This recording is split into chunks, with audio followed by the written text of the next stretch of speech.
I had a small tear in my intestine. I was sitting here eating dinner, and 5 minutes later, all of a sudden, I was bent over in pain. It is a disorder in which the skull is too small for the brain. Stage 4 breast cancer that's metastasized into my lungs. I have Crohn's disease. I was diagnosed with it when I was 18. What I have is Arnold-Chiari malformation. Diagnosed with breast cancer first time at the age of 31. When I lost my job, I lost everything. I lost my health insurance. My illness is terminal, and would have preferred a local community hospital so that it'd be easier on me in the end. I was unable to do that, so I'm traveling 47 miles to get coverage at another facility through my insurance. 15 companies would not insure her. It's not like we're not willing to pay for the insurance.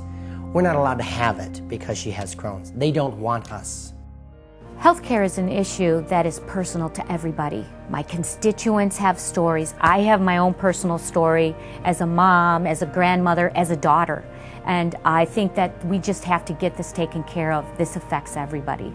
When you're terminal, you should be focusing on what you've got left and how to do your best to fight to get more time. And you can't do that because you're fighting your insurance. Growing up, I don't really remember going to the doctor a lot. And as I got older, I realized that we didn't really have health care. My mom was diagnosed with breast cancer, and after that, she had that so-called pre-existing illness. And they weren't able to really ever get health care again. And she spent most of her adult life just hoping that someday she'd have health care. She spent all of her time just fighting the bills instead of the illness. I sat here in pain for, what, an hour and a half? Hour and a half. Before I said, take me, because I didn't want to go because I didn't want the cost of it. Because I knew that it's going to be expensive. That bill for her 4 days in the hospital at $19,407. We had it 2 years ago, and we just had it in September. And there's a very good likelihood that we'll have it again in a couple of years. It is a tremendous financial burden that we have to take on because we're not allowed to have health insurance to cover that. The biggest problems in the healthcare system are the skyrocketing costs, the denial of care because of a pre-existing illness, our seniors and the amount of money they have to pay for their prescription drugs. I did look into getting insurance on my own shortly after I lost my job.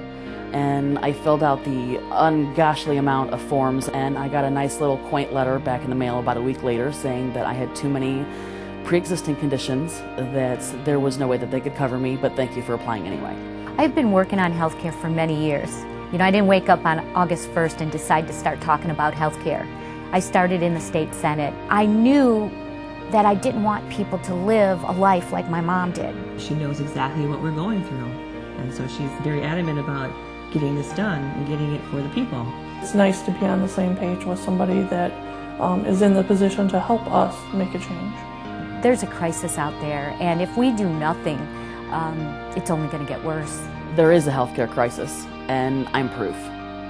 I'm dying, and I need help so that I don't leave my family full of debt. The system failed me when I really needed it. People just want peace and security and stability. I really believe that this bill is going to help us move in the direction of affordable, accessible, and quality health care.